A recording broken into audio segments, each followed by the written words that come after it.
On this. Wah. Selamat datang semuanya yang datang on time. Wah, luar biasa ya. Luar biasa datang on time. Ini apa ya? Cukup menarik hari ini karena ini baru pertama kalinya kita ngadain online meeting. Online meeting biasanya meet up-nya ini diadain offline. Biasanya kalau di Bali itu sama Lukas.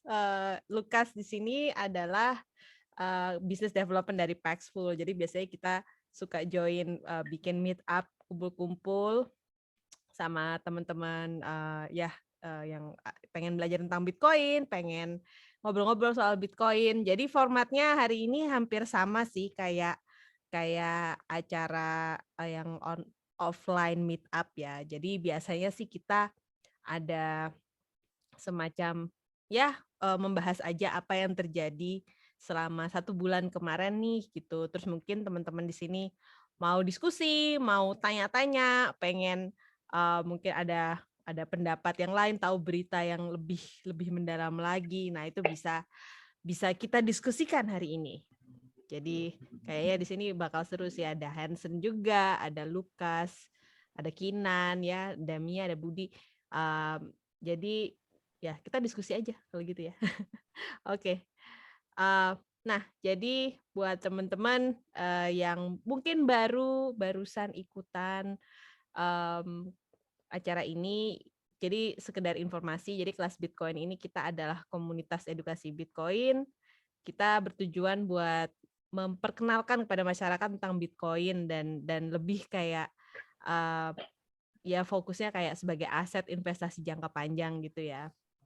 Terus kita tadi kayak yang saya sudah bilang, kita ada edukasi online ya, jadi ada kelas Zoom, kalau nggak salah Mia dulu ikutan juga ya kelas Zoom, terus juga kita ada meet up offline, dan sekarang ya kita coba dengan format online karena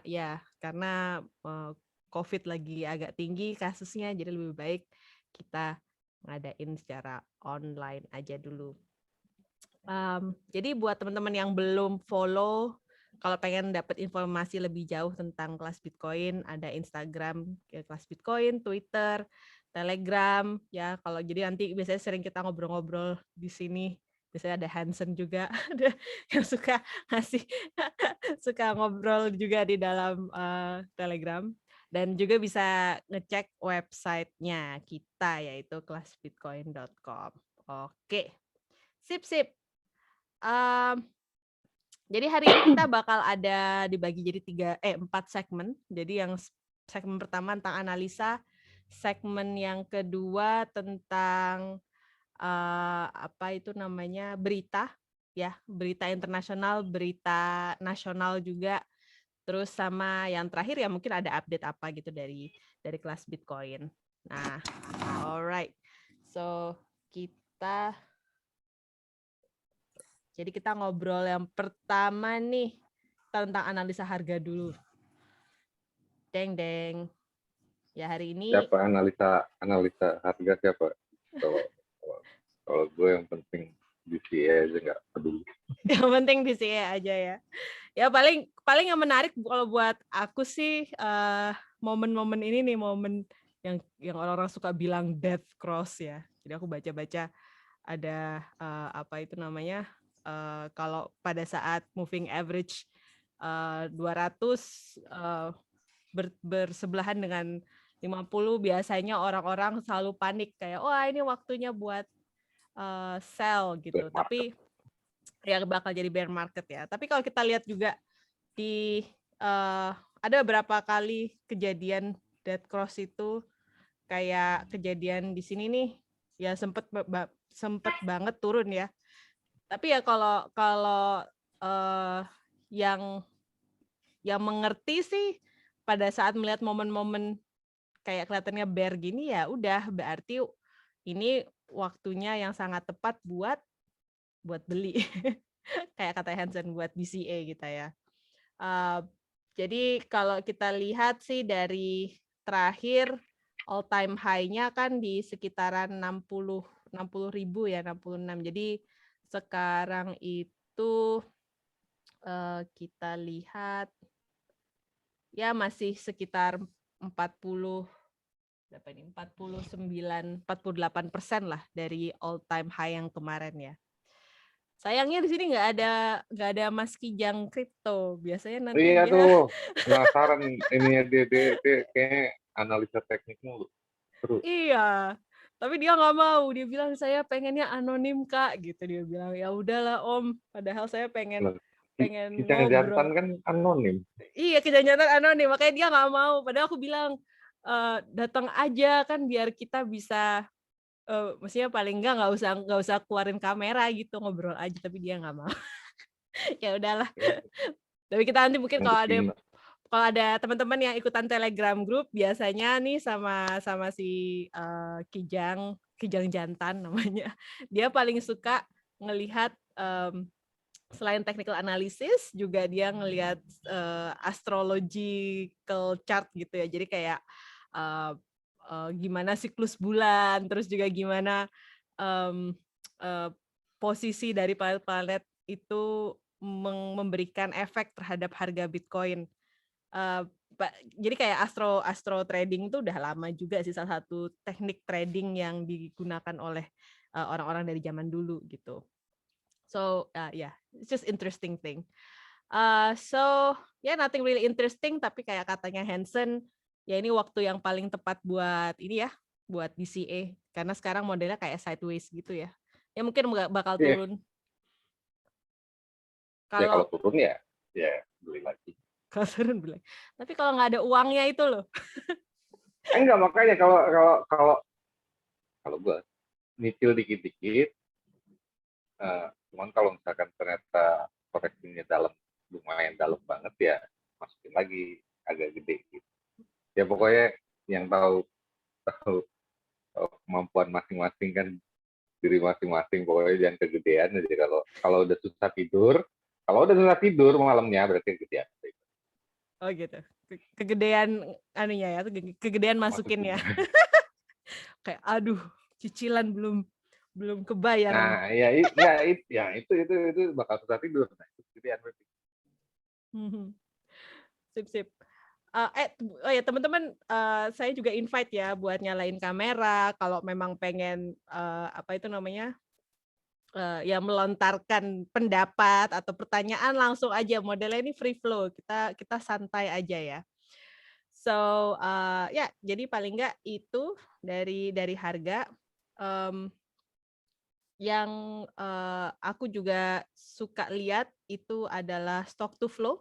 Jadi teman-teman ada yang tahu tentang stock to flow nggak? Stock to flow ini adalah cara untuk melihat nilai dari Bitcoin. Jadi dia melihat kayak supply yang ada itu dikalikan apa itu namanya dengan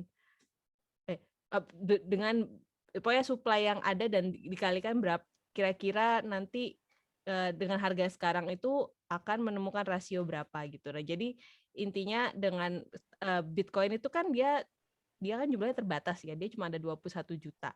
Nah, dengan adanya stock to flow ini biasanya digunakan untuk melihat kelangkaan dari suatu aset. Jadi sama ini yang paling langka itu kan kalau kita bisa lihat emas ya.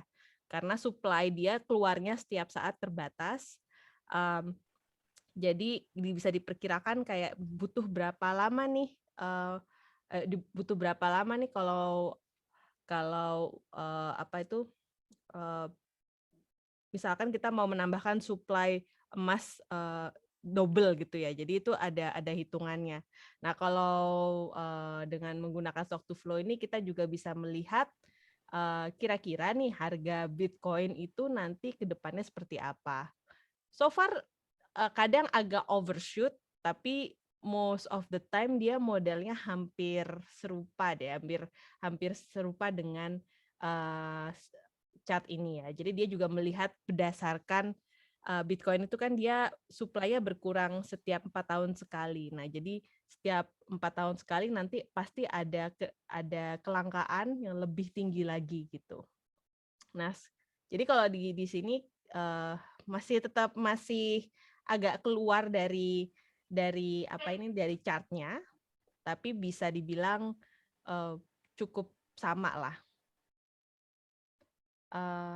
Oke. Kalau udah panic sell harus diskusi harga, tetapi harga diri. Betul. Sorry, Aduh. I don't know how to joke in bahasa.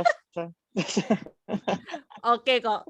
Oh ya teman-teman, Lukas ini dia dari Kolombia tapi dia pinter banget bahasa Indonesia. Jadi menarik nih. Terus jadi ini sih kalau jadi orang yang buat stock to flow itu namanya, dia pakai nama samaran namanya Plan B. Nah si Plan B ini bilang kalau kadang stock to flow itu kurang dari, atau misalkan dia nggak sama nih sama grafiknya, sama garis yang dia buat ini kan. Tapi biasanya kalaupun misalkan dia misalkan terlalu oversell gitu atau overbought, itu tetap ada di range itu kok gitu katanya si Plan B ini.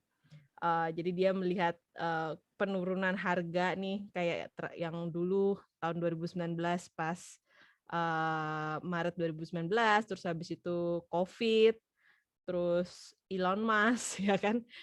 Tapi tetap masih ada di range itu. Jadi kalau kita melihat berdasarkan chart ini, nah kemungkinan ya apa yang akan terjadi, kemungkinan di akhir tahun 2021 atau awal 2022 itu Bitcoin bisa mencapai harga $107.000. We will see ya. Kita akan lihat aja. Kita juga bisa lihat dari yang namanya Crypto Fear and Greed Index. Nah, biasanya ini indikator yang digunakan buat melihat gimana sih sentimen para investor atau sentimen para trader dengan Bitcoin ini. Kalau misalkan extreme fear, berarti biasanya ada indikasi orang-orang itu menjual panic sell gitu kan, kayak mereka jual banyak Bitcoinnya. Kalau extreme greed berarti wah ini udah orang-orang ini kayak euforia gitu, jadi kayak serakah gitu kan. Jual. Jadi kalau pas waktunya kayak gini nih hati-hati, maksudnya hati-hati dalam artian kalau memang teman-teman fokusnya mau DCA ya berarti mungkin nunggu aja dulu, atau mungkin DCA-nya sedikit aja gitu, nggak usah terlalu banyak ya kan. Karena biasanya kalau DCA itu menurut saya bagus pas waktu bear market kayak gini. Berarti kan intinya kalau pas lagi bear market harga Bitcoin lagi turun nih, lagi murah. Tapi pas lagi misalkan dia indikasinya wah lagi extreme greed di sini, bisa jadi nanti orang-orang mungkin akan mulai menjual Bitcoin-nya, mereka mau ngambil profit. Jadi kalau pas kalian DCA, pas kalian nabung secara rutin, mungkin harga Bitcoin yang kalian kumpulkan tuh jadi lebih sedikit gitu. Ini kita bisa lihat sekarang di 59. Ya masih bisa dibilang seimbang lah. Tapi trennya orang-orang mulai positif ya. Maksudnya mereka mulai euforia lagi nih, kayak ngeliat wah harga Bitcoin udah hijau-hijau lagi nih, aku mau beli lagi nih. Biasanya kan kalau pas waktunya merah nggak ada yang mau beli, padahal pas waktunya merah itu yang paling oke buat beli ya. Kalau teman-teman ini juga suka yang namanya indikator atau apa itu namanya chart-chart, ada juga namanya Clark Moody Bitcoin. Ini dia punya berbagai macam informasi ya, dari harga gitu, kapan terakhir all time high kan 64.000, jadi sekarang dibandingkan dengan all time high dia kurang dari 48%. Tapi ada indikator-indikator lain yang menurut saya menarik nih, misalkan berapa perbandingan Bitcoin dengan harga emas gitu. Oh berarti satu Bitcoin ini 18 ons emas kayak gitu kan. Ini menarik sih. Kita udah melebihi 1 ons emas ya. 18 ons emas itu berapa ya? Berapa kilo ya? Tahu nggak? nggak tahu ya berapa. Lucas, do you know how much is 18 pounds of gold in kilo? Nggak tahu sih. Pounds atau oz? Oz ya, Beda kan? Pounds itu kan 2 sekitar kilo, 2 kali lipat. setengah kilo. Iya. Wah, no, Google aja lah. Google aja lah ya. Ya gitu. Ya pokoknya menarik aja sih kalau misalkan teman-teman pengen suka yang namanya dashboard, pengen ngelihat informasi di sini menarik. Kita juga bisa ngelihat kayak berapa banyak nih estimasi harga untuk transaksi Bitcoin gitu. Kalau teman-teman pakai yang namanya wallet online wallet. Nah, itu kita bisa menentukan kira-kira berapa nih harga yang mau kita pakai. 1 kilo emas 32 ons. Oh, berarti itu setengah kilo emas ya. Not too bad. Berarti kemarin waktu pas 60 ribuan udah 1 kilo emas ya. Hampir. Hampir ya. Ya. Jadi di Clark Moody ini kalau teman-teman pengen ngelihat bisa dilihat juga. Hal lain yang suka saya lihat itu adalah biasanya kalau suka transfer Bitcoin, kita ngeliatin mempool. Nah, mempool ini adalah apa sih namanya, kayak kita bisa melihat transaksi Bitcoin itu di sini juga, dan dia juga bisa mengkalkulasi berapa banyak sih fee yang harus atau biaya yang harus kita bayarkan kepada miner gitu. Dan di sini biasanya kelihatannya dalam artian ini kayak kemarin di sekitaran pertengahan Juni nih, kayak kita bisa grafiknya rendah ya. Berarti tandanya nggak banyak orang yang lagi ngirim-ngirim duit gitu. Kebanyakan orang mau nyimpen Bitcoin-nya gitu. Biasanya kalau yang kita bisa lihat juga dari harga ya. Kalau harga yang merah-merah ini berarti orang-orang pakai biaya mengirim dengan cara yang paling murah. Kalau misalkan udah warnanya hijau kayak gini berarti semakin banyak orang yang membayar Bitcoin, biaya transaksi Bitcoin semakin tinggi gitu kan. Jadi kalau misalkan ada yang suka mengirim Bitcoin mungkin ke luar negeri atau apa, sebaiknya lihat mempool space ini biar tahu kira-kira kapan ya waktu yang tepat buat ngirim-ngirim Bitcoin. Terutama misalkan teman-teman pengen pakai yang namanya Lightning Network, kan bisa harus ibaratnya kayak men-top up uang dari Bitcoin wallet ke dalam Lightning wallet. Nah, biasanya harus pakai transaksi juga gitu kan. Katanya mau bikin tutorial Blue Wallet mana? Iya, belum ya. Belum Biar sih. bisa di-share. Iya. Tapi paling nggak ini informasi yang cukup menarik. Kita bisa ngelihat kayak oke, berarti sekarang bisa kelihatan lagi naik lagi. Kemarin sempat naik, terus sekarang turun. Berarti tandanya ada banyak transaksi yang dilakukan. Misalnya transaksi ini orang mau transaksi ke exchange kayak gitu ya. Jadi ya. So, di sini juga kalian bisa ngelihat yang namanya fee-nya. Fee dari berapa yang harus saya bayarkan untuk miner. Biasanya jadi kayak panduan, paling nggak minimum 17 saat, atau misalkan pengen high priority, pengen dalam waktu 10 menit, minimum itu kita harus ngirim 53 saat, misalnya kayak gitu. Karena kan kalau teman-teman tahu semuanya, di Bitcoin itu kan transaksi itu dia diantrikan. Transaksi diantrikan berdasarkan berapa banyak biaya yang mau kalian bayarkan kepada miner gitu. Itu jadi kayak insentif buat para minernya ini untuk ya untuk memproses transaksi kalian gitu. Kalau semakin murah, ya mungkin bisa makan waktu 1 hari. Tapi kalau misalnya semakin mahal, kalau kalian butuhnya urgent, ya itu bisa ini bisa bisa ya mungkin sekitar 10 menit ya. Wah, di sini mau ada Ko Henry nih. Wah, ini menarik, mana nih Ko Henry? Belum datang. Ko Henry ini juga dia salah satu konsultan Bitcoin dari Surabaya.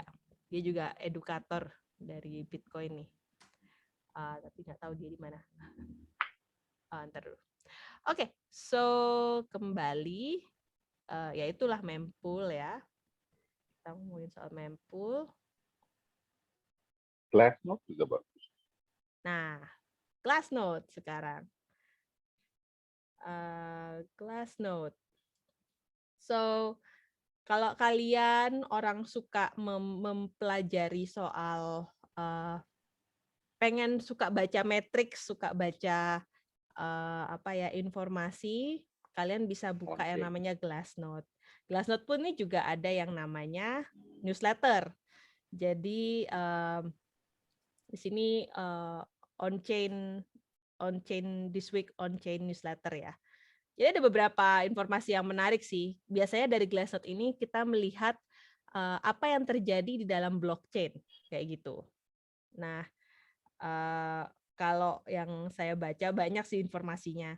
Tapi kalau dilihat ini kita di dalam bulan ini Bitcoin dan Ethereum mengalami slowdown di dalam aktivitas on-chain-nya. Dan total transfer itu menurun seperti di tahun 2020 hingga tahun 2021 kemarin. Jadi ada penurunan sekitar 24% sampai 30%. Nah, tandanya kalau ada penurunan orang mengirim kayak tadi kita lihat, itu bisa jadi orang-orang ini mau nyimpen Bitcoin gitu. Kalau nyimpen berarti kan mereka lagi holding ya. Nah, biasanya ya itulah, jadi mungkin harga turun, terus orang-orang pada mikir, wah ini semua orang pada selling. Nah, tapi kebanyakan ya nggak semuanya pada selling. Jadi mungkin hanya beberapa orang aja yang selling, tapi kebanyakan orang juga tidak tetap holding koin mereka gitu. Terus apalagi ya? Oh ya nih di sini bilang long term holders stop spending and begin reaccumulating despite the coin often falling into unrealized loss. Jadi biarpun mereka rugi, tapi long term holders, jadi orang-orang yang punya koin dalam jangka waktu panjang itu mereka mengakumulasi nih. Jadi kalau kita lihat dari grafiknya, biasanya mereka kalau pas waktunya diakumulasi, terus dia pas turun nih, berarti dia lagi banyak selling. Dan sekarang mereka sedang mengakumulasi lagi. Jadi waktu distribution, itu mungkin selling, terus nanti mereka akumulasi lagi nih, kayak di waktunya sini nih. Ya, so buat teman-teman kalau pengen suka baca-baca chart gini, ya menarik sih baca Glassnode ini ya, Glassnode Insight. Memang pakai bahasa Inggris sih, tapi menarik. Kita juga bakal ngomongin soal nanti apa yang terjadi di Cina ya, karena di Cina kan ada regulasi dari pemerintah Cina untuk menghentikan mining, dan memang kebanyakan para miner itu berada di Cina, sehingga kita bisa melihat bahwa dari sini juga ada efek dari para miner ini harus pindah kan. Para miner ini harus pindah operasionalnya dari Cina ke negara lain. Jadi ini banyak kita lihat ada warna merah-merah ini berarti miners itu mereka tidak lagi mengakumulasi tapi menjual. Mungkin makanya harganya turun karena mereka mungkin butuh modal juga buat mindahin barang-barangnya ini.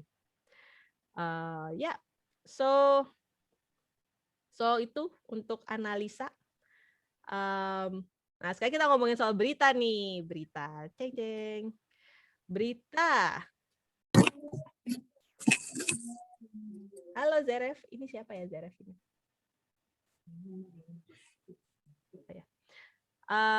Cool. Mana nih? El Salvador. Wah, kemarin dia barusan mengannounce bakal membuat Chivo, kayak katanya Lukas ya kemarin waktu di Instagram Live, bahwa Presiden El Salvador kan, jadi El Salvador buat teman-teman yang belum belum update, jadi El Salvador memutuskan untuk membuat Bitcoin sebagai legal tender gitu. Dan salah satu upaya dari Presiden El Salvador supaya banyak orang yang menerima Bitcoin, mereka membuat ini sendiri, wallet sendiri namanya Chivo.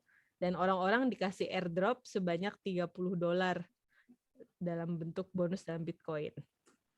Nah, ini gimana nih guys pendapat kalian nih soal airdrop ini nih?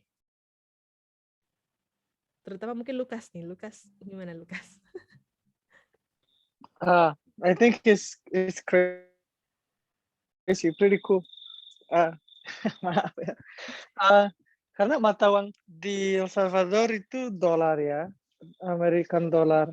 Jadi mereka nggak bisa money printing untuk membeli Bitcoin sebanyak itu. Ya, untuk drop pada masyarakat di El Salvador. Jadi mereka memang harus untuk membeli Bitcoin itu dan kirim pada semuanya di El Salvador. Ya, itu menarik ya. Kalau di negara yang lain mungkin kita bisa lihat printing untuk membeli Bitcoin. Tapi kan, di Salvador nggak boleh ya. Tapi kalau misalkan ini kan $30 dalam bentuk Bitcoin, berarti kan si Presiden El Salvador ini harus beli Bitcoinnya dulu dong, kan nggak bisa nge-money printing. Betul. Iya, betul. Jadi itu maksud saya.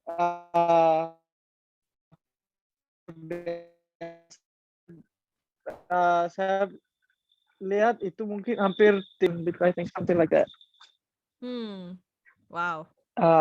Ya, tapi itu juga karena a few weeks ago, beberapa minggu kemarin ada banyak yang dari opposition yang bilang nggak setuju sama Bitcoin law karena bilang ini akan memaksa masyarakat untuk menerima Bitcoin.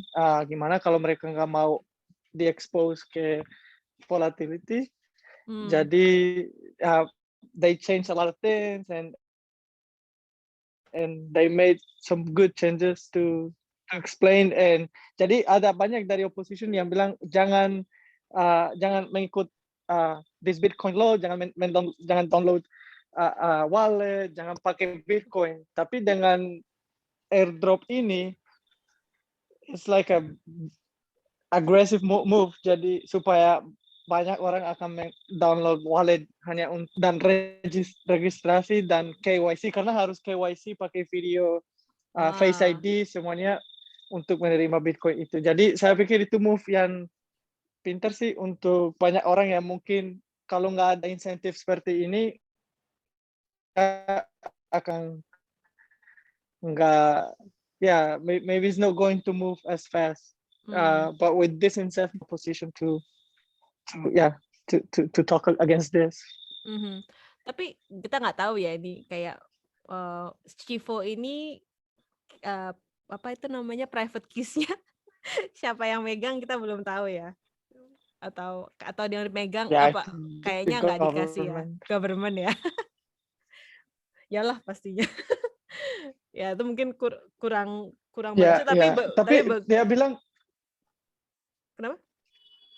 Dia bilang bisa kirim Bitcoin itu kepada external wallet, dan dia bilang kalau orang dari Salvador mau pakai wallet yang eksternal dan non custodial ya boleh lah. Tapi harus harus download aplikasi Chivo ini untuk menerima $30 itu. Dari situ iya free ya, bebas untuk pakai wallet yang mana? Ya, yang apa saja. Lukas, ini si Chandra nanya, apakah di Kolombia akan mengikuti El Salvador karena negara seperti Paraguay, Argentina kami dengar mulai akan mengikuti? Kalau Kolombia sendiri saya pikir belum. Ada banyak masalah yang sangat complicated sih untuk pemerintah mengambil decision ya, keputusan ya. Ya seperti itu. Jadi dan waktu sebelum saya berangkat ke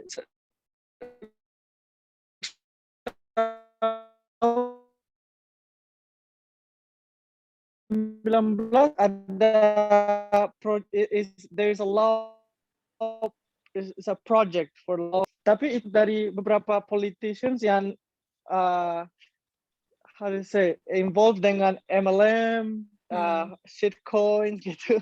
Jadi there's so many. I think it's not, we're not as ready.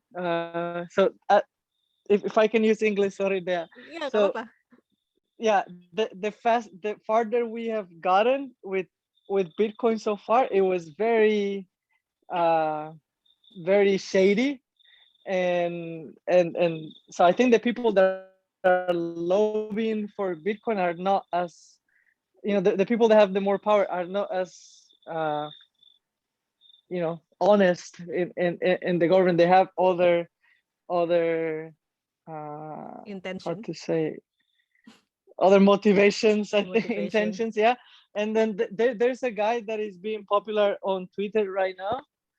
But he's advisor to the government. He's a teacher in a university, and he's advisor to a project from the government. He's not that higher up. The guy that everybody's retweeting, he's a cool guy, but he's not as, he doesn't have that much leverage. Like I think in El Salvador, it was the president himself. But I think maybe, but we won't see. And I in my opinion, menurutku, it's not going to be as fast as the other country. And the influence of US in Colombia, I think is even stronger. If we're not dollarized, but it's so strong in the politics. It's so unstable right now. So I think Colombia is just not ready yet. Ya. Ini ada tweet menarik sih dari Steve Hanke. Aku nggak tahu dia ekonomis dari John Hopkins apparently. Ekonom dia kan. Ekonom ya. Terus dia bilang kayak, negara-negara yang menggunakan Bitcoin ini punya high level of corruption gitu kan.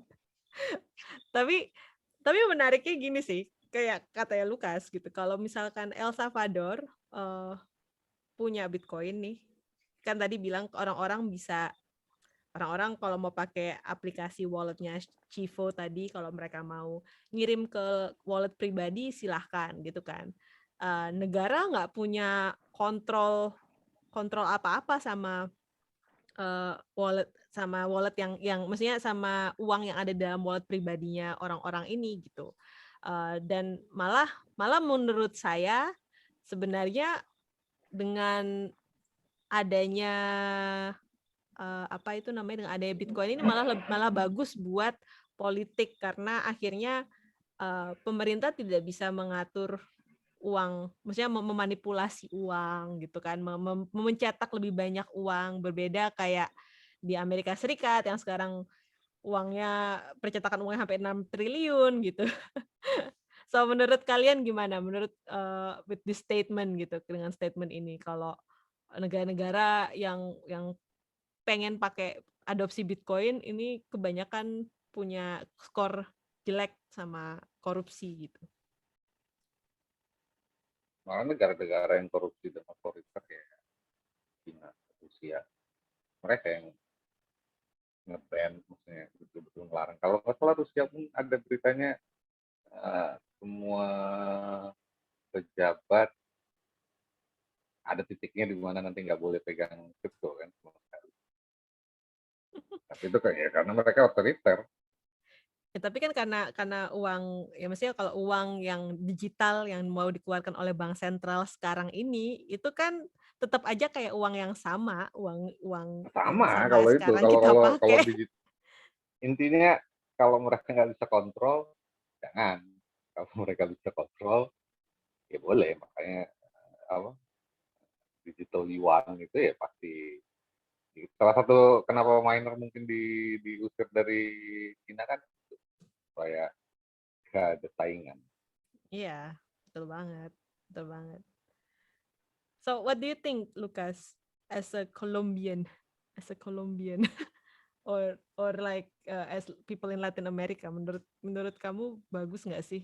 Sebenarnya bagus. Apakah bakal kayak statementnya si Steve Hanke gini bahwa jelek buat korupsi atau gimana nih? Ya, I think saya pikir fiat itu lebih bagus untuk yang korup, ya, yang suka sama korupsi. Jadi ya, I think kalau if it's a very corrupted country, they will stick to their fiat money because they can control it. I think that's what I think. Tapi ya, I think Latin America is it's in a good position to adopt more Bitcoin. There's a lot of adoption in Colombia. A lot of people they use Bitcoin in other countries because, as I explained this week, there's a lot of disbelief on the government, and there's a lot of instability. So people are really worried about that. And we've seen our neighbors like Venezuela, Argentina, really get in trouble with their money and losing all of their savings because of the drop of value of the currency. So I think everybody's afraid of that. So a lot of people are investing and using Bitcoin.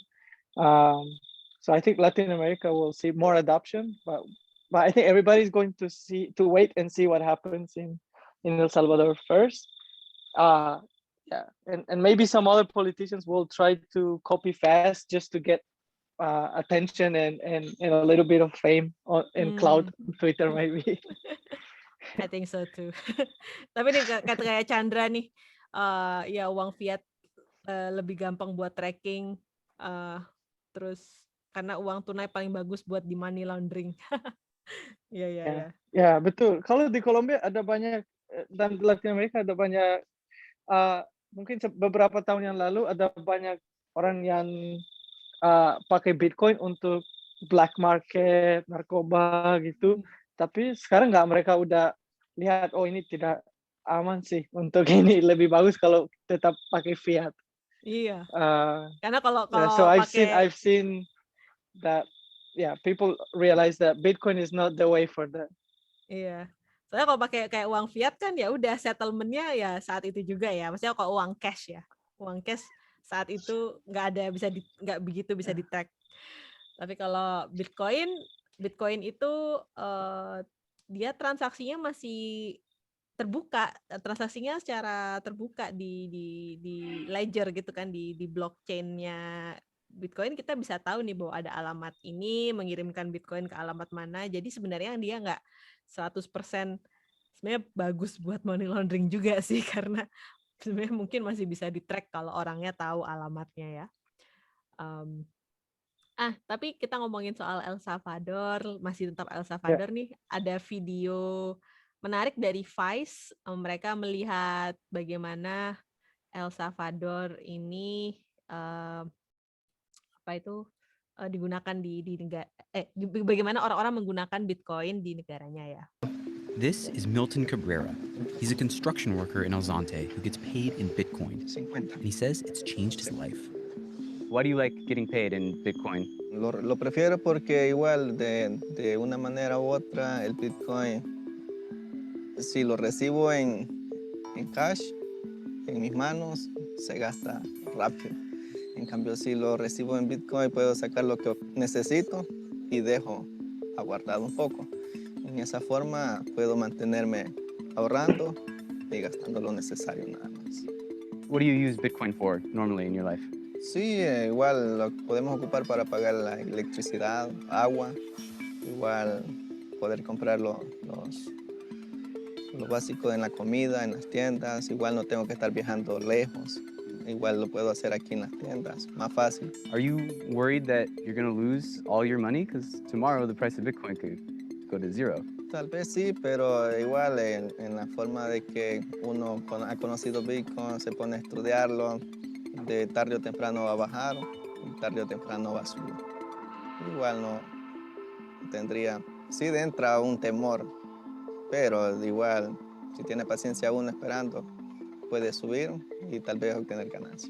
How much extra money have you made because of Bitcoin? Quizás unos $600, $700. Wow. Ujú. Ya, itu menarik sih. Banyak, ini panjang sih videonya, jadi mungkin teman-teman bisa nonton. Tapi satu hal yang saya paling suka dari yang orang ini bilang, kalau saya punya uang fiat, biasanya saya langsung belanjain habis uangnya. Tapi dengan ada Bitcoin, dia lebih memilih untuk memikirkan apa yang pengen saya belanjakan, apa yang saya butuhkan, terus sisanya saya tabung. Saya sendiri sih pribadi dulu juga gitu sih, maksudnya kayak punya uang fiat, uang dalam tabungan di rekening bank itu pasti habis aja gitu. Tapi karena ada Bitcoin itu kayak lebih ada insentif buat nabung gitu. Kalau teman-teman gimana nih? Apa pengalamannya juga sama nggak kayak orang yang tadi barusan diwawancarain? Kalau gue sih sama, lebih time preference-nya lebih long term lah. Tapi kalau dulu pengen segala sesuatu, ya udah ada duitnya beli. Sekarang kayak is it worth it? Kalau misalkan enggak, ya mending ditabung. Karena ya buat di kedepannya bisa dipakai untuk yang lebih penting lagi. Enaknya itu, maksudnya kalau udah betul-betul ngerti cara mikir, cara konsumsi berubah. Makanya kadang-kadang makin nggak nyambung lagi sama orang-orang hari ini, kayak dikit-dikit maunya instan kayak gitu. Jadi kayak lebih mikirnya long term gitu ya, benar sih, long term preference. Di sini Chandra bilang di Jepang sebetulnya sudah jadi currency, tapi kenapa nggak terlalu terkenal ya, orang lebih pakai Alipay, WeChat Pay. Mungkin di Jepang tapi itu Jepang udah currency kah atau masih komoditi?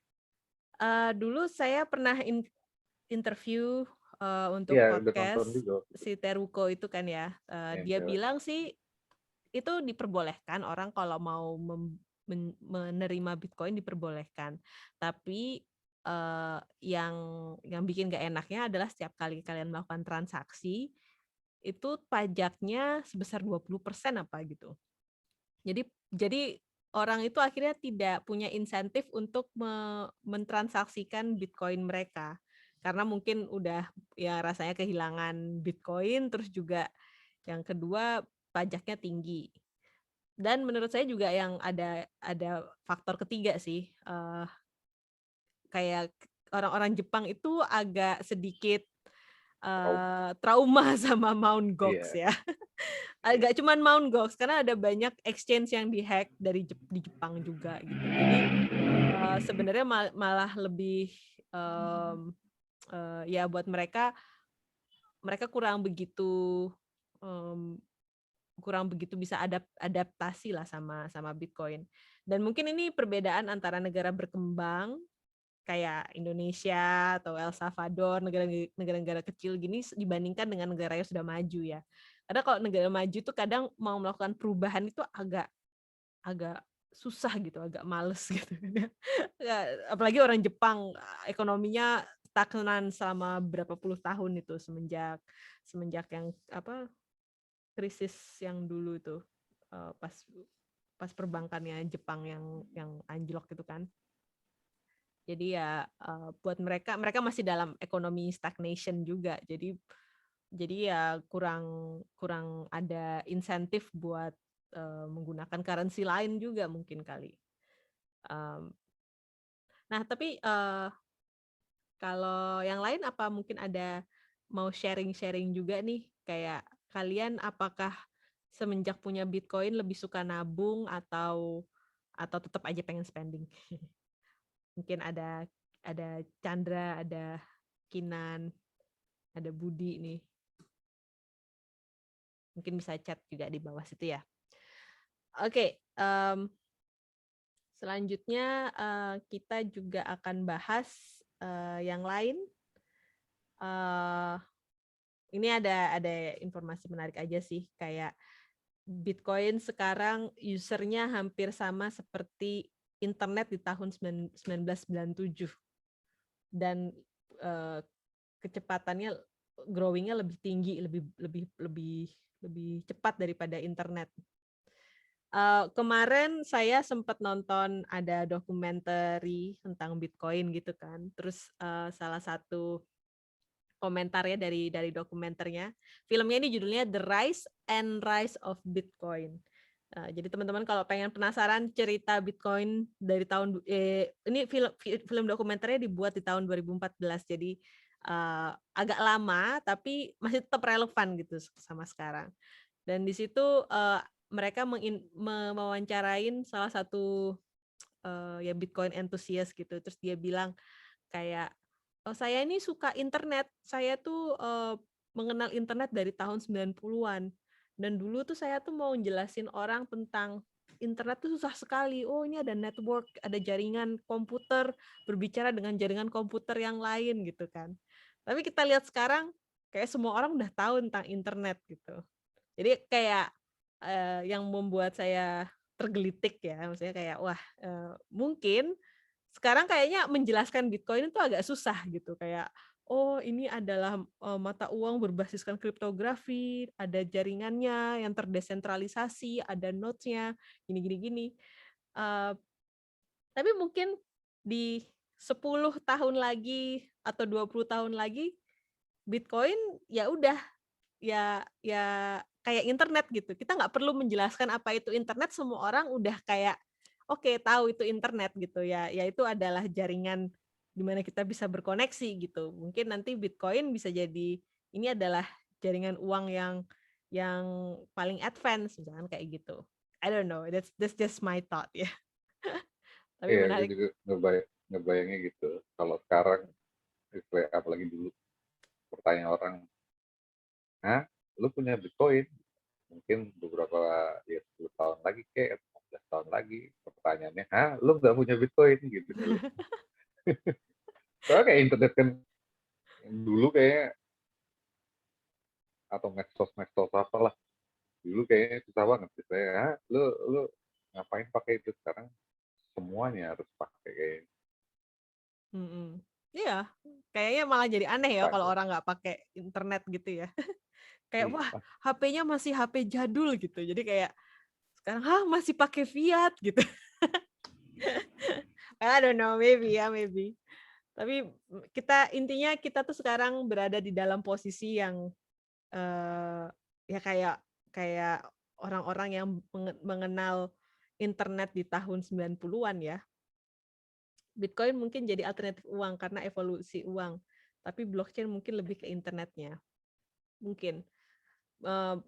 Kayaknya internet pun bakal berevolusi juga ya, kalau kayak zaman dulu kalau kita ngomongin soal jaringan, orang kan pakai Telegram, terus dari Telegram dia berubah jadi maksudnya jaringannya tetap sama, jaringannya masih tetap pakai jaringan wire-nya Telegram, tapi akhirnya ditemukanlah telepon.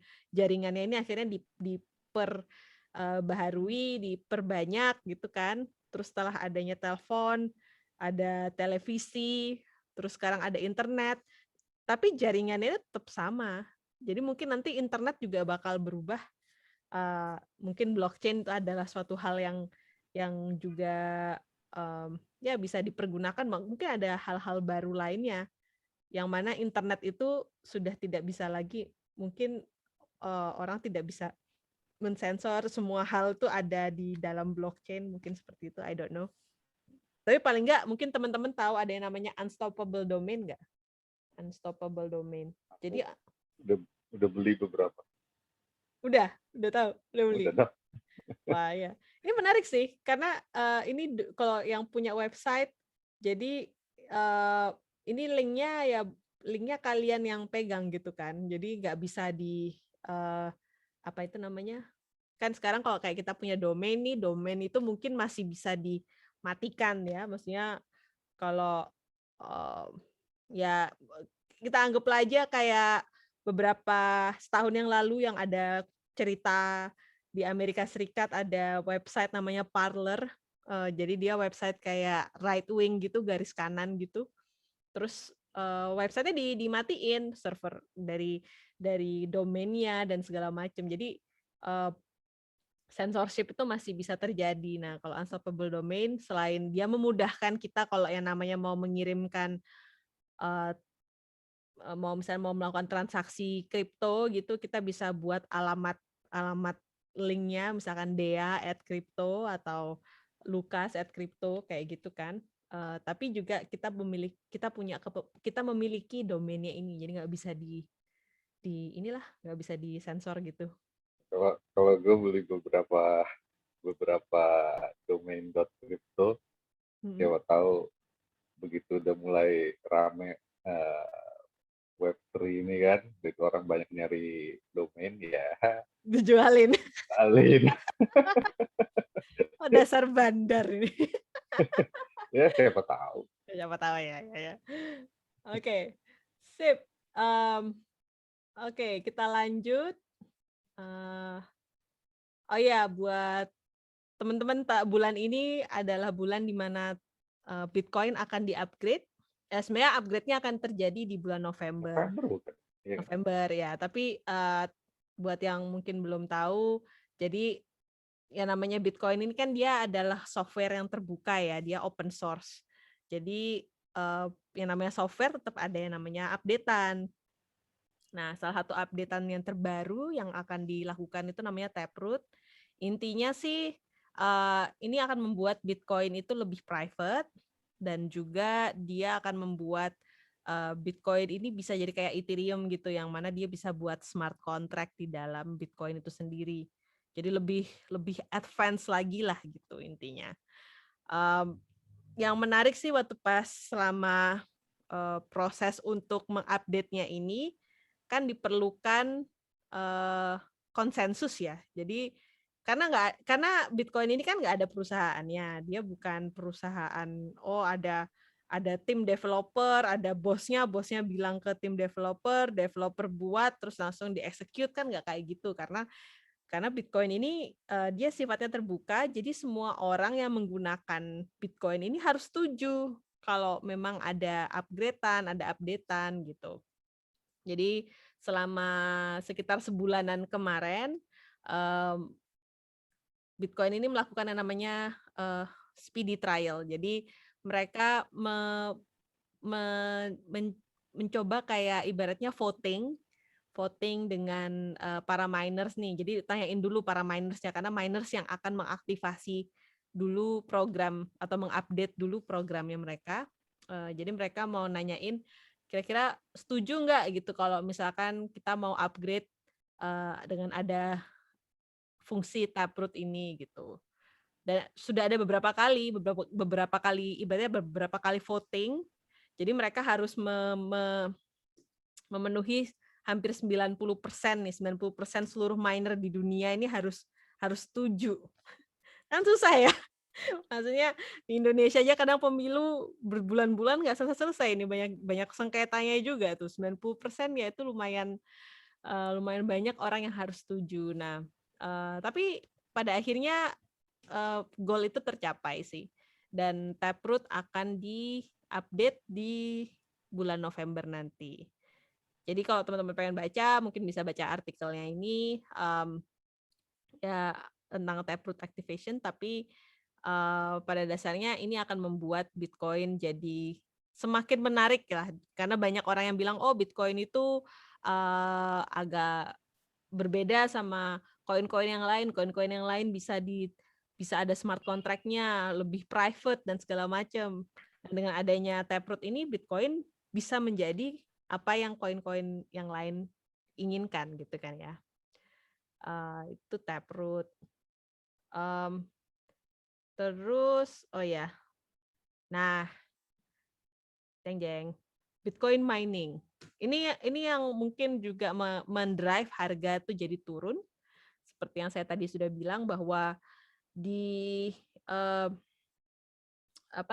selama sebulanan terakhir ini kan di Cina ada larangan untuk para Bitcoin mining itu untuk melakukan operasionalnya. Jadi kayak pemerintah tuh melakukan crackdown.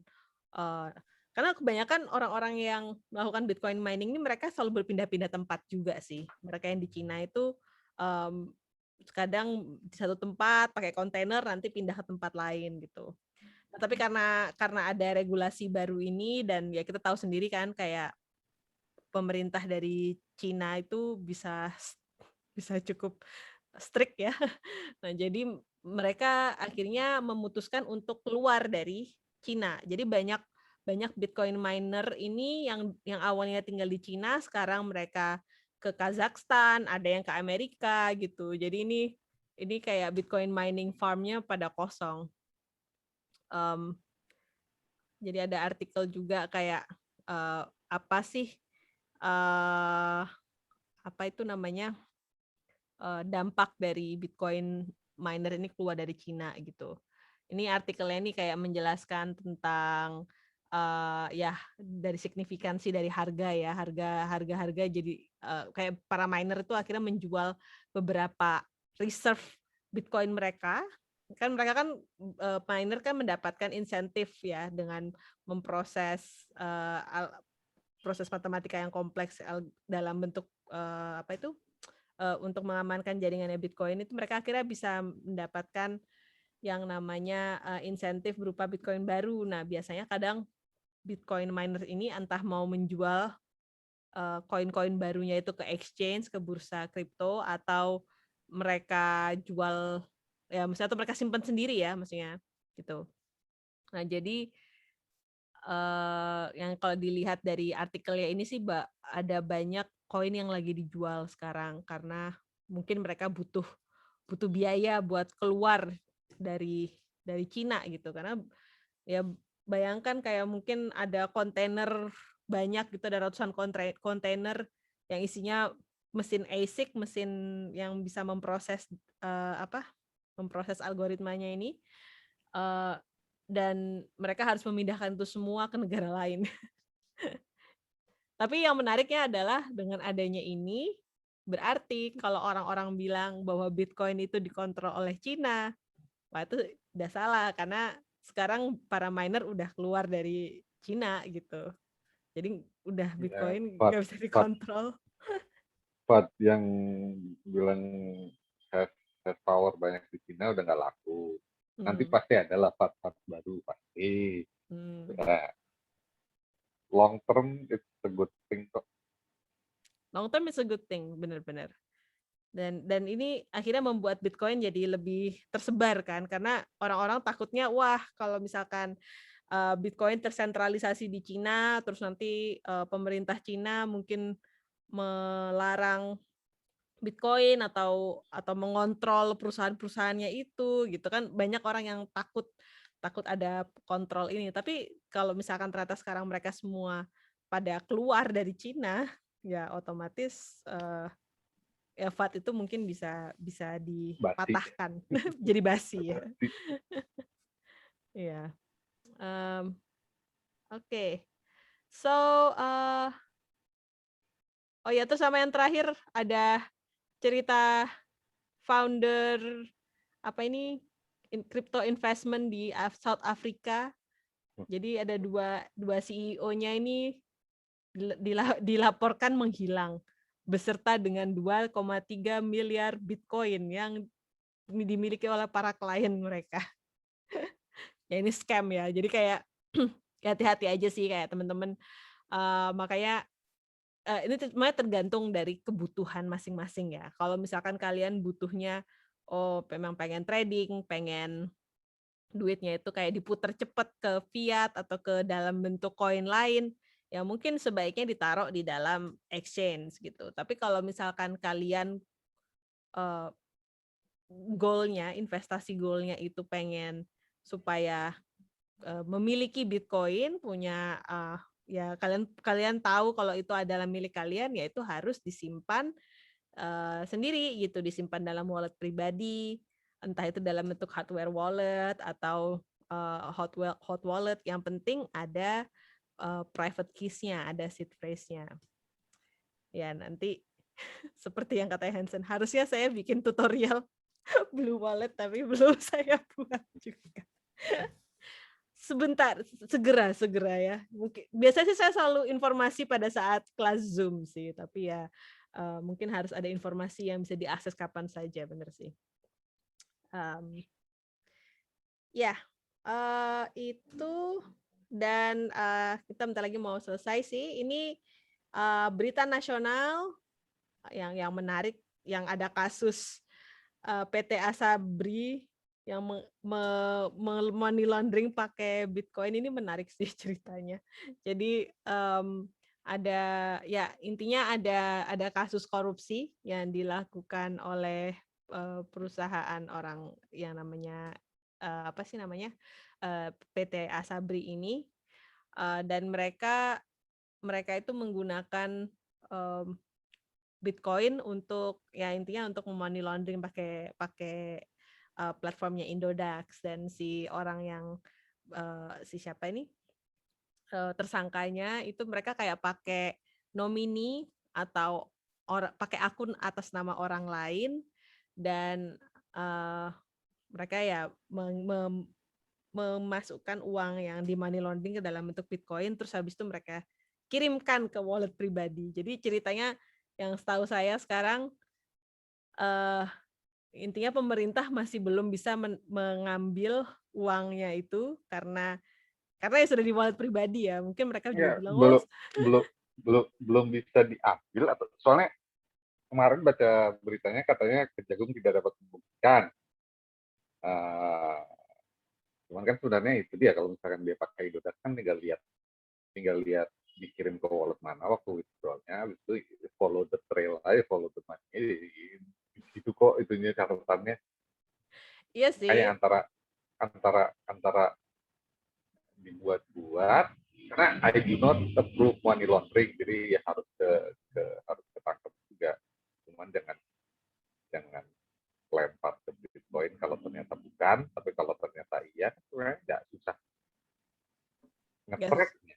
Iya sih, karena dari Indodax ya. Iya, oke lah kalau misalkan untuk ngambil yang di wallet pribadinya mungkin susah kalau nggak dikasih kan. Tapi kan setidaknya bisa ke-track. Iya sih.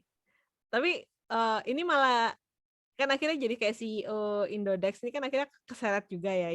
Intinya Indodax kan keseret dari kasus ini nih. Ya apa ya, mungkin yang menarik kira-kira nanti gimana ya regulasi di Indonesia ya soal. Nggak, makanya sempat kepikiran juga kan, katanya Indonesia mau bikin exchange nasional sendiri tuh apa nanti akhirnya sulit lah exchange lain, jadi ngarahinnya ke exchange pemerintah gitu. Teori konspirasi.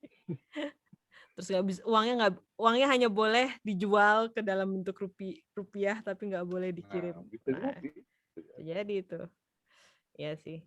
Nah ini yang berkaitan sama teori konspirasi itu tadi ya. Soal CBDC Indonesia. Nah Indonesia kan katanya mau juga mengeluarkan central bank digital currency ya kan. Terus yang saya baca di sini sih, dia bilang katanya kan central bank tidak memperbolehkan kita untuk menggunakan cryptocurrency sebagai alat pembayaran kan. Tapi yang aku penasaran ini apakah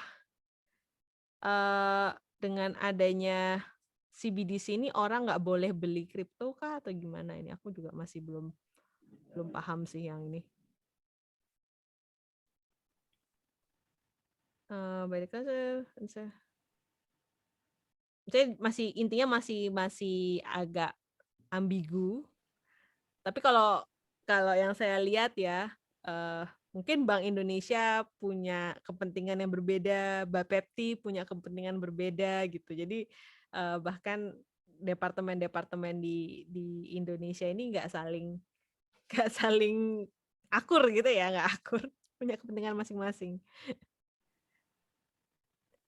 Takutnya sih kayak dengan adanya CBDC ini akhirnya misalkan kayak kita nggak boleh beli Bitcoin ke exchange. Nah, cuman makanya kayak ada Lukas di sini nih sama teman-teman di Paxful itu kita bisa beli Bitcoin peer to peer. Jadi kita bisa beli langsung sama orang yang punya Bitcoin. Jadi kayak saya bisa langsung beli ke Hansen kalau Hansen juga ngelis di dalam platform Paxful gitu. Jadi sebenarnya kalaupun ada ban atau larangan, kalau kita dilarang untuk menggunakan CBDC untuk beli cryptocurrency atau ada larangan yang berkaitan sama cryptocurrency-nya ini sebenarnya sudah ada banyak solusinya di luar sana gitu.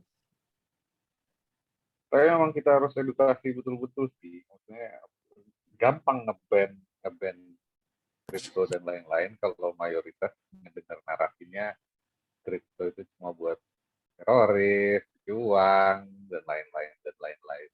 Terus sebenarnya kan masih banyak berita yang lain. Satu lagi berita minggu lalu kalau nggak salah, yang pembahasan halal haram Yeni Wahid. Oh, aku belum baca itu. Nah, beberapa kiai akhirnya udah ada yang bilang nggak riba, nggak garar ya, gohor. pasti ya. Yeni Wahidnya akhirnya nyambung lah sama siapa diwawancarain. Oh, si Crypto Hash Muawiyah. Akhirnya ya udahlah disambungin aja akhirnya ngobrol lah mereka ya udah bagus. Jadi Crypto Hash-nya sempat ngobrol si Muawiyah itu beneran ngobrol. Pokoknya di Twitter taut-tautan nanya-nanya. Oh, taut-tautan. Jadi bagus lah. Emang ngerti. Iya si Muawiyahnya itu kayak dia tertarik banget sih sama Indonesia karena Indonesia kan ya negara muslim besar dengan ya penduduk muslimnya terbesar gitu kan, dan dia orangnya benar-benar paham banget soal Bitcoin gitu.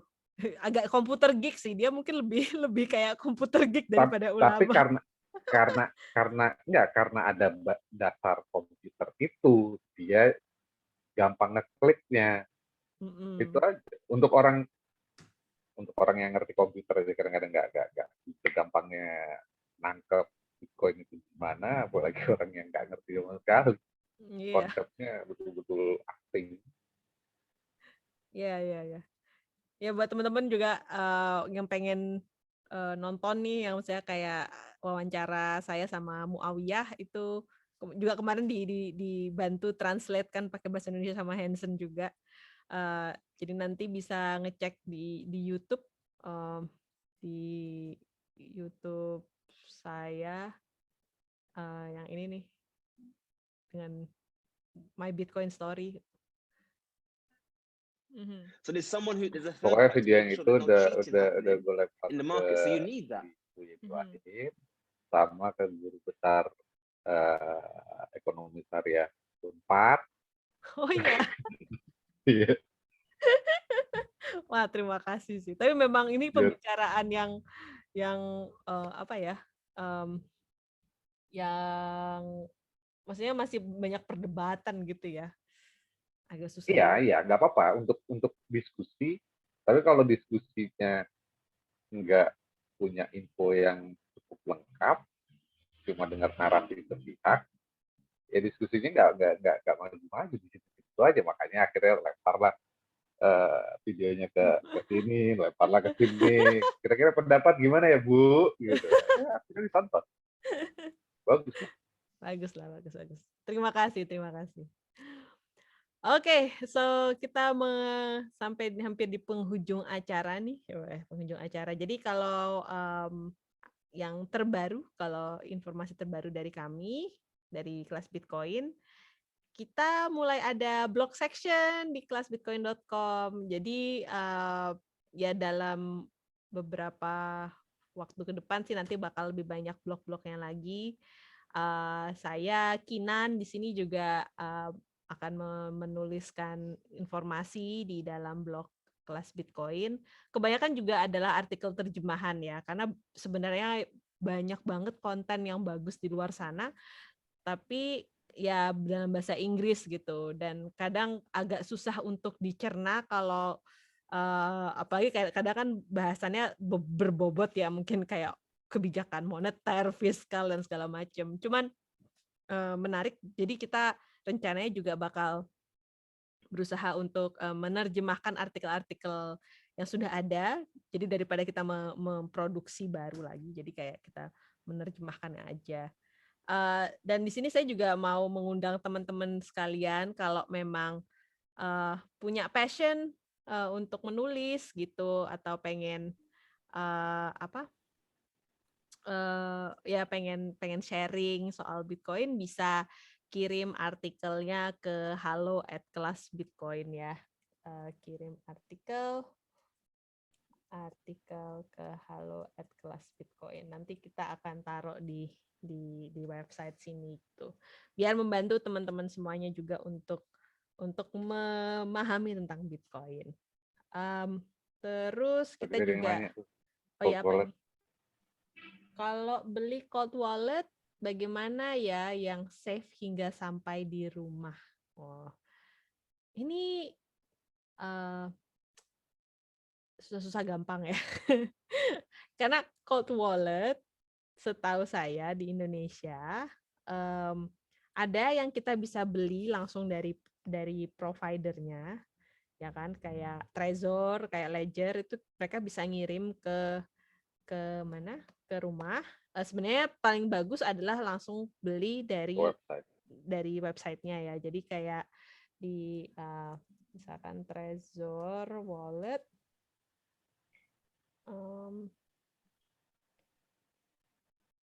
ya di sini. Jadi kita bisa lihat kayak misalkan Trezor. Jadi kan dia juga ada panduannya gimana caranya tahu itu autentik atau enggak.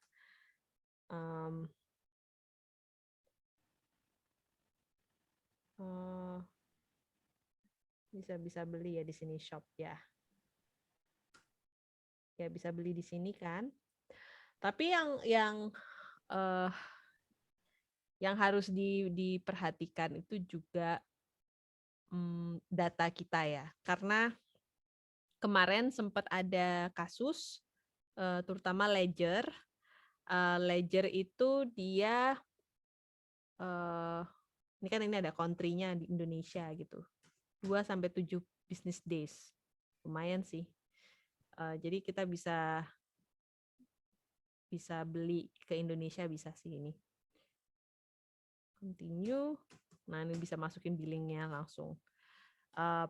Tapi ya kembali lagi tadi cerita tentang Ledger. Jadi beberapa bulan yang lalu, mungkin di awal tahun, itu sempat terjadi data breach dari pembelian hardware wallet di dalam websitenya Ledger gitu. Jadi orang-orang yang beli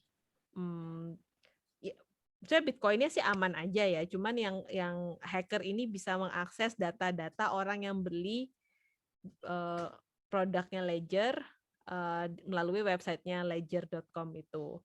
Nah, yang terjadi orang-orang ini yang jadi korban ini ibaratnya kayak ditipu sama phishing apa tuh. Jadi kayak mereka buat website palsu Ledger, terus habis itu mereka bilang kayak,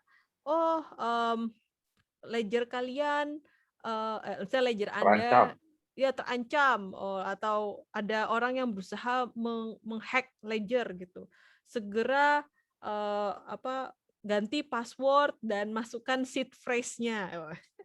Nah, jadi harus diingat kalau seed phrase atau private keys ini jangan pernah diberikan kepada siapapun, dan bahkan kayak provider dari cold wallet ini juga tidak pernah akan meminta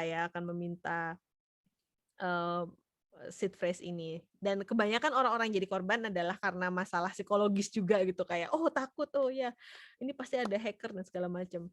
Jadi kayak harus benar-benar hati-hati kalau beli websitenya. Kayak kalau mungkin mau beli ledger, mungkin lebih baik di Google dulu ledger.com gitu kan, terus nanti baru ke websitenya. Jadi harus double check domain, double check alamat websitenya, dan juga ya jangan termakan, maksudnya kalau ada email-email kayak gitu ya.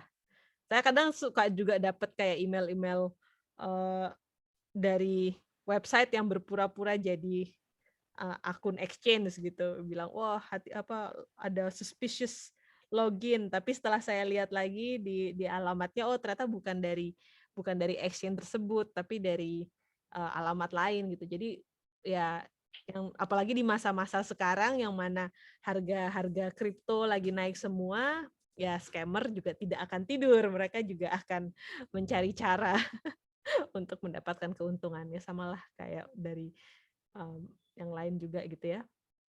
Satu tips lagi kalau misalkan mau nyimpen di external wallet, apalagi kalau misalkan relatif agak banyak, jangan di satu wallet, Iya. pecahin aja supaya ya istilahnya semoga nggak kejadian, tapi satu kena tipu istilahnya, nggak semuanya langsung habis. Agak merepotkan ya, tapi kan lebih baik repot tapi lebih nggak aman daripada hilang. Ini yang selalu beruntung ini. Iya, betul. Ya, never put your asset All in your one eggs in basket. one All your eggs in one basket, ya. Jadi dipisah-pisah. Saya juga gitu sih. Saya pisah-pisah juga. Malah kadang saya lebih prefer pakai hot wallet ya, kayak blue wallet gitu. Terus kayak ada banyak web hot wallet yang lain juga, kayak Electrum, kayak blue wallet gitu. Jadi punya banyak juga nggak masalah sih. Kayak punya akun ada akun naik haji. Tapi Menunggu video simpen seed bahasa phrase, blue wallet. asal simpen seed phrase-nya yang aman juga. Iya, simpennya yang aman juga. Jangan difoto, ditaruh di handphone. Iya. Terus di-upload di Facebook. Ada. Jangan tuh. Oke. Terus juga yang terakhir, kita juga ada newsletter. Jadi ya mungkin sebulan sekali lah nanti kita bakal kayak kirim ya artikel dan segala macam. Jadi kalau teman-teman pengen subscribe bisa lewat ke websitenya Kelas Bitcoin. Terus juga besok kita ada diskusi bareng sama Pintu via channel Discord mereka tentang adopsi Bitcoin di Indonesia. Jadi kalau teman-teman pengen ikutan juga bisa. Nah, sebelum kita tutup nih, kita kan ada giveaway Satoshi. Giveaway Satoshi. Buat teman-teman, mungkin dan ini akan dikirim lewat Lightning ya. Jadi kalian bisa menjawab kuis ini nih. Wah. Lupa kadang seed phrase-nya taruh di mana, katanya Chandra. Waduh. Wah, itu harus bikin baru tuh. Oke, so pertanyaannya nih. Gampang aja sih. Apa sih gunanya mempool space itu? Mungkin ada teman-teman yang mau jawab, bisa jawab di chat. Biar dapat free Bitcoin nih. Wah, langsung semuanya pada googling mempool space.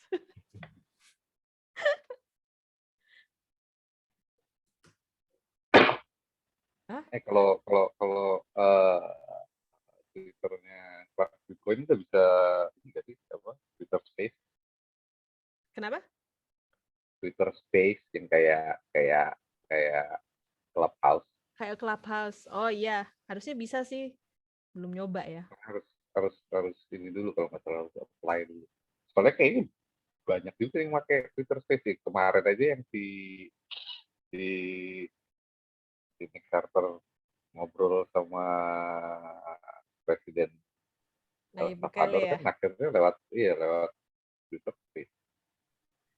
Oke, ini Chandra bilang untuk melihat biaya kirim. Ya, ya boleh lah, betul. Ya selain melihat biaya kirim, juga melihat apa situasi kondisi dari traffic transaksi Bitcoin. Oke Chandra, nanti akan gue kirimkan Anda 50.000 dalam bentuk ini Wah, ya. mantap. 50.000 dalam bentuk lightning. Nanti akan kukirimin instruksinya. Udah punya Blue Wallet belum, Chandra? Lagi nunggu videonya ada. Oops. Pressure. Oke lah. Oke, sip kalau gitu Chandra nanti tolong download Blue Wallet terus nanti aku akan kirim email ya. Gimana instruksinya. Dan ya, nanti aku bikin video tentang Blue Wallet. Plus Oke. itu dong video gift itu yang kemarin di itu apa gift Bitcoin itu. Oh, jadi iya. Jadi kita sebenarnya sih awalnya dari temen sih. Jadi ada temen saya, dia kan di Bali ini banyak nih anak-anak yang putus sekolah ya. Jadi banyak anak-anak yang maksudnya jualan gelang, jualan tisu, jualan masker di jalan gitu. Nah, terus dia punya inisiatif awalnya karena dia bosen beli gelang ini karena banyak banget, akhirnya beli gelang buat bantuin si anak-anak ini. Dan dia lihat anak-anak ini sebenarnya mereka masih punya handphone, mereka sebenarnya pinter, cuman karena kondisi orang tuanya nggak bisa menyekolahkan mereka juga nggak mungkin ya kurang mampu walaupun punya handphone gitu. Jadi akhirnya dia punya inisiatif gimana kalau kita ngajarin anak-anak ini untuk belajar bahasa Inggris. Jadi dia kan punya handphone, jadi anak-anak ini download aplikasi Duolingo dan sebagai kompensasinya kalau mereka mencapai beberapa kali XP atau berapa streak itu mereka akan dapat Satoshi gitu. Nah, jadi anak-anak ini diajarin gimana caranya bikin invoice Satoshi, terus habis itu mereka jadi setiap seminggu sekali bakal ke rumahnya teman saya ini, jadi nanti dia akan ngelihat XP-nya, ngetes bahasa Inggris mereka, baru nanti mereka akan dikasih ya sats gitu. Kadang $1, $2, tapi ya lebih bagus daripada cuman beli gelang gitu kan ya. Jadi dan mungkin mulai minggu depan itu bakal dia ngajak teman-temannya yang lain juga gitu. Jadi kita sedang memikirkan gimana caranya mau maksudnya daripada anak-anak ini putus sekolah nggak ngapa-ngapain, tapi juga mereka terus belajar dan ada insentifnya gitu. Insentifnya dalam bentuk Bitcoin dan karena dalam bentuk Bitcoin mereka juga bisa menggunakan ini untuk belanja lewat Bitrefill. Jadi Bitrefill itu